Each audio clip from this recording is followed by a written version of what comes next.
Dalam nama Bapa dan Putra dan Roh Kudus. Amin. Allah Bapa yang Maha Kasih, kami bersyukur kepadamu karena Engkau telah mengirim kami pada saat ini untuk mendengarkan sabda-Mu dalam iman kami. Engkau telah membangkitkan Putra-Mu Tuhan kami Yesus Kristus dan menjadikan bahwa Ia akan datang dalam kemuliaan, dalam pengharapan akan janji itu. Kami datang membawa hati yang terbuka untuk belajar dan bertumbuh dalam iman. Kuduslah Roh Kudus-Mu akan menuntun katekese ini, supaya melalui pertemuan sabda-Mu, terutama tentang harapan akan kebangkitan dan kedatangan Kristus kembali, kami diteguhkan untuk hidup setia, tidak takut menghadapi kematian, dan tetap berpengharapan dalam Tuhan.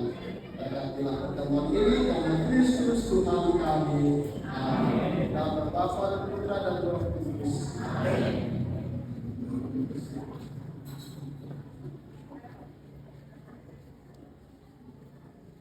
Baik, Bapak Ibu saudara-saudara yang terkasih, hari ini kita akan mendengarkan katekese tentang parousia yang diambil dari surat Rasul Paulus yang pertama kepada jemaat Tesalonika, bab 4 ayat 13 sampai 18.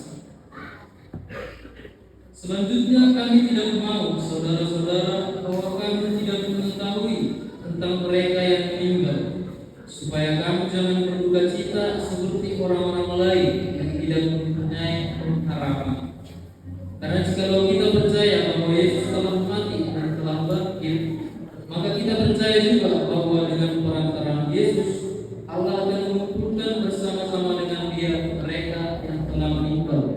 Hal ini kami katakan kepadamu dengan firman Tuhan kita yang hidup, yang masih tinggal sampai kedatangan Tuhan. Sekali-sekali tidak akan mendahului mereka yang telah meninggal. Sebab pada waktu Aba diberi, pada waktu pemimpin malaikat berseru dan sangkakala Allah berbunyi, maka Tuhan sendiri akan turun dari surga, dan mereka yang mati dalam Kristus akan lebih dahulu bangkit. Sesudah itu kita yang hidup yang masih tinggal akan diangkat bersama-sama dengan mereka dalam awan dengan sentuhan yang kasar. Demikianlah kita akan selama-lamanya bersama-sama dengan Tuhan. Karena itu, dibukalah seorang akan dimulai dengan perkataan-perkataan ini. Demikianlah sabda Tuhan. Baik, Bapak Ibu saudara-saudara yang terkasih, surat Tesalonika itu adalah tulisan tertua dalam Perjanjian Baru. Ditulis sekitar tahun 50 sampai 51 Masehi. Surat ini ditujukan kepada umat-umat yang terdiri dari bangsa Yahudi dan non-Yahudi yang baru bertobat.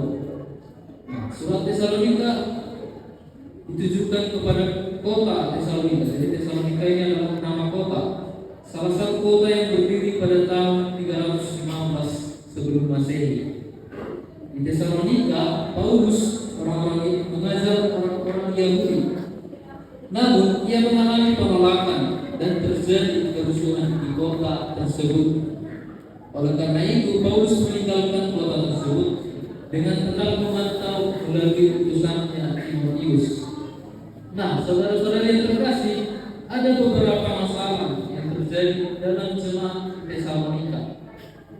Yang pertama, mereka mengalami penganiayaan, menderita. Yang kedua, mereka mengalami kebingungan tentang orang Kristen yang telah meninggal terlebih dahulu sebelum kedatangan Yesus kedua kali. Lalu yang ketiga, perilaku malas jemaat. Lalu yang terakhir, pengabaian otoritas pemimpin gereja. Nah, pada hari ini kita akan membahas secara khusus tentang masalah kebingungan mereka tadi, tentang nasib orang Kristen yang telah meninggal terlebih dahulu sebelum Yesus datang kedua kalinya. Itulah parousia. Jadi parousia itu artinya kedatangan Yesus kedua kali. Nah, situasi jemaat Tesalonika tadi mengalami penolakan dan penganiayaan seperti yang dialami oleh Paulus. Dalam situasi itu terdapat jemaat yang meninggal dunia karena penganiayaan tadi, sehingga menimbulkan kebingungan dan kekhawatiran mengenai status mereka dalam kaitannya dengan Kristus kedua kali. Hal ini tidak dijelaskan oleh Paulus Sebab tadi Paulus meninggalkan Tesalonika karena penganiayaan dan penderitaan yang dialaminya. Lalu di ayat 13 tadi dikatakan, selanjutnya kami tidak mau saudara-saudara bahwa kamu tidak mengetahui dan selanjutnya. Kata saudara-saudara ini dalam bahasa Yunani adelphoi. Kenapa Paulus menggunakan ini? Ini mencerminkan kedekatan Paulus dan solidaritasnya dengan jemaat di Tesalonika tadi yang mengalami penganiayaan itu. Jadi supaya terhibur mereka, Paulus mengatakan kepada mereka, selamat saudara-saudara, mengungkapkan kedekatan. Ini memberikan penghiburan bagi mereka dan menekankan bahwa mereka itu saudara, anak-anak Allah begitu, sama dengan statusnya. Lalu ada dikatakan tadi soal kematian. Kematian dikatakan Paulus bukan yang dipakai katanya itu bukan kematian artinya mati begitu, tapi kata yang digunakan itu sebenarnya berarti tidur. Jadi dalam bahasa Yunani dikatakan koi mau main, artinya tidur. Jadi Paulus mengatakan bahwa yang mati itu sebenarnya bukan mati, tetapi tidur sementara begitu. Nah, mengapa Paulus menggunakan itu? Paulus menjelaskan bahwa kematian orang percaya seperti kita adalah seperti tidur sementara yang pada ujungnya nanti berujung pada kebangkitan kita. Nah, istilah ini menjadi pengharapan dan keyakinan yang mendalam bahwa orang yang telah meninggal tetap memiliki bagian dalam parousia tadi, kedatangan Yesus kedua kali. Lalu penting untuk dipahami bahwa Paulus tidak melarang jemaat berduka. Seperti kita misalnya mengalami seperti itu, kita tidak dilarang untuk berduka. Tetapi ia membedakan antara duka cita orang yang tidak percaya dengan orang yang percaya, seperti kita orang Kristen. Bagi Paulus, pengharapan Kristen bertumbuh pada kebangkitan Kristus yang menjamin kehidupan kekal bagi setiap orang beriman seperti kita. Lalu Paulus menggambarkan tadi bagaimana kedatangan Kristus yang kedua kali itu. Pertama dikatakan dari seruan penghulu malaikat. Jadi seperti perintah yang menggerakkan kebangkitan, bukan sekadar pengumuman, tetapi ia perintah untuk membangkitkan begitu. Lalu yang kedua ada tiupan sangkakala Allah. Dalam tradisi Yahudi, sangkakala menandai peristiwa penting penyelamatan, seperti pemberian Taurat di Sinai itu ditandai dengan peniupan sangkakala begitu. Lalu yang ketiga, Tuhan sendiri turun dari surga, bukan perwakilan, bukan malaikat, melainkan Tuhan sendiri yang hadir. Inilah puncak dari segala janji Allah. Yang pertama kali bangkit adalah mereka yang mati dalam Kristus.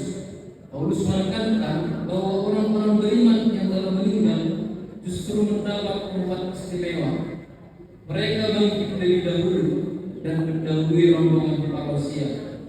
Nah, tadi mereka mengalami kebingungan karena yang mati duluan itu sebelum kedatangan Yesus kedua kali. Jadi mereka bingung bagaimana statusnya itu. Lalu Paulus menjelaskan bahwa nanti ketika parousia mereka yang meninggal terlebih dahulu itulah yang pertama yang akan ke surga. Lalu kita berikutnya begitu. Lalu Paulus menutup pengajaran eskatologis ini keselamatan ini dengan undangan yang bersifat komunal bagi kita untuk saling menghibur. Ini bukan sekadar perintah kita, tetapi penegasan bahwa pengharapan Kristen memiliki daya yang nyata dalam kehidupan kita.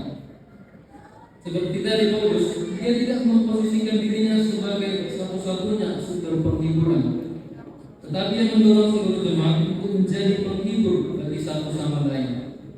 Ia mencerminkan ciri gereja. Gereja adalah tubuh Kristus, di mana setiap anggota saling mendukung dan menguatkan. Maka penghiburan bukan monopoli pelayanan rohani, tetapi penghiburan adalah tanggung jawab kita sebagai orang beriman. Begitu katekesi kita pada hari ini mengenai parousia. Semoga kita semakin untuk tumbuhkan dalam pengetahuan iman kita. Dan tutup dengan doa.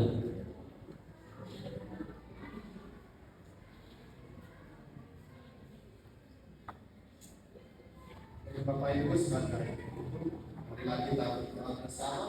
Dalam nama Bapa dan Putra dan Roh Kudus. Amin. Allah Bapa yang setia, kami bersyukur atas pembelajaran yang telah kami jalani pada hari ini. Terima kasih atas sabda-Mu yang menunjukkan kami untuk hidup dalam pengharapan akan kebangkitan dan kedatangan Putra-Mu kembali. Semoga apa yang telah kami renungkan hari ini menumbuhkan iman kami agar kami tidak hidup dalam ketakutan, melainkan dalam pengharapan sebagai umat yang percaya Kristus adalah kehidupan yang kekal. Teguhkanlah iman kami untuk setia dan berjaga-jaga dalam kasih dan saling menghibur sebagaimana sabda-Mu mengajarkan kami. Semua doa dan berkat ini Tuhan kami aturkan kepadamu dengan perantaraan Kristus Tuhan kami.